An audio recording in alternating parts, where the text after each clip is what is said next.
সালামু আলাইকুম। Career capsule YouTube channel এবং ফেসবুক পেজের পক্ষে থেকে আপনাদের সুস্বাগত। আজকে আমরা দুর্যোগ ব্যবস্থাপনা অধিদপ্তরের অফিস সহকারী কাম কম্পিউটার মুদ্রাক্ষরিক পদের প্রশ্নপত্র নিয়ে আলোচনা করব। আপনারা জানেন 22/11/2023 সালে একটি পরীক্ষা হয়। ওই প্রশ্ন নিয়ে মূলত আলোচনা করব। পাশাপাশি আমরা বলে দেবো যে কোন টপিকসগুলো আপনাকে পড়তে হবে। তো দুর্যোগ ব্যবস্থাপনা অধিদপ্তরে মূলত ৭০ মার্কের পরীক্ষা হয়, ১.৫ ঘন্টার সময় নিয়ে পরীক্ষা হয়। এখন পর্যন্ত যতগুলো আমরা পরীক্ষায় দেখছি প্রিভিয়াস পরীক্ষাগুলো। তো আশা করা যায় ৭০ মার্কের হবে এবং প্যাটার্নটা অনেকটা এরকমই থাকবে। এখানে দেখা যায় শুদ্ধ বানান থেকে কোয়েশ্চেন করা হয়েছে ১ নম্বরে, ২ নম্বরে সন্ধি থেকে প্রশ্ন করা হয়েছে, ৩ নম্বরে আ আ বা বাগধারা থেকে প্রশ্ন করছে, ৪ নম্বরে বিপরীত শব্দ থেকে প্রশ্ন করছে। তো এর পাশাপাশি দেখা যাচ্ছে যে বিগত সালের প্রশ্ন থেকে ওনারা সমাজ থেকে প্রশ্ন করে থাকে।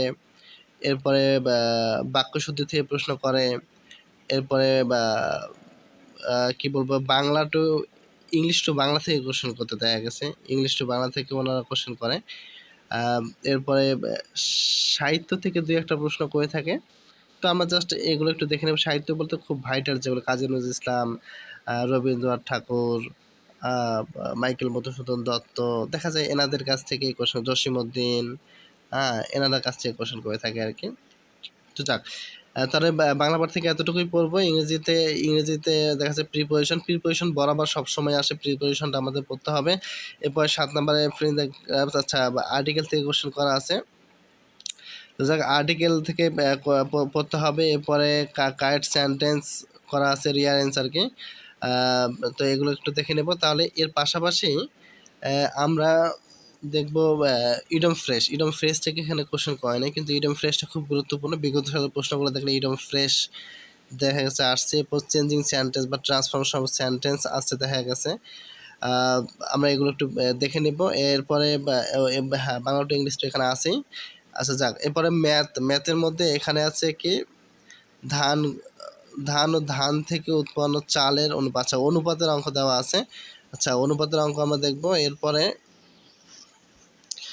বীজগণিতিক রাশিমালা থেকে একটা কোশ্চেন দেওয়া আছে। বীজগণিতিক রাশিমালা থেকে একটা কোশ্চেন থাকে, বিশেষ করে ঘন থেকে।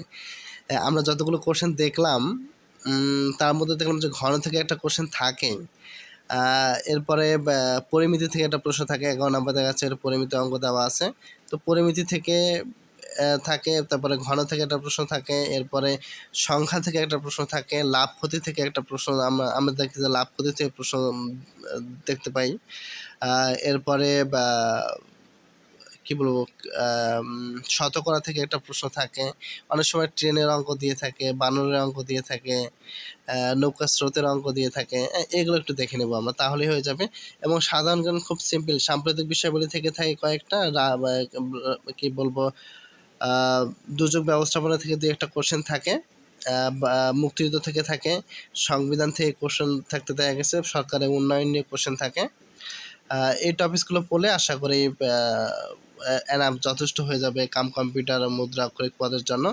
তো যাক, সকলকে ধন্যবাদ জানিয়ে শেষ করছি দুর্যোগ ব্যবস্থাপনা অধিদপ্তরের অফিস সহকারী কম্পিউটার মুদ্রাকে আজকের প্রশ্ন প্যাটার্ন নিয়ে।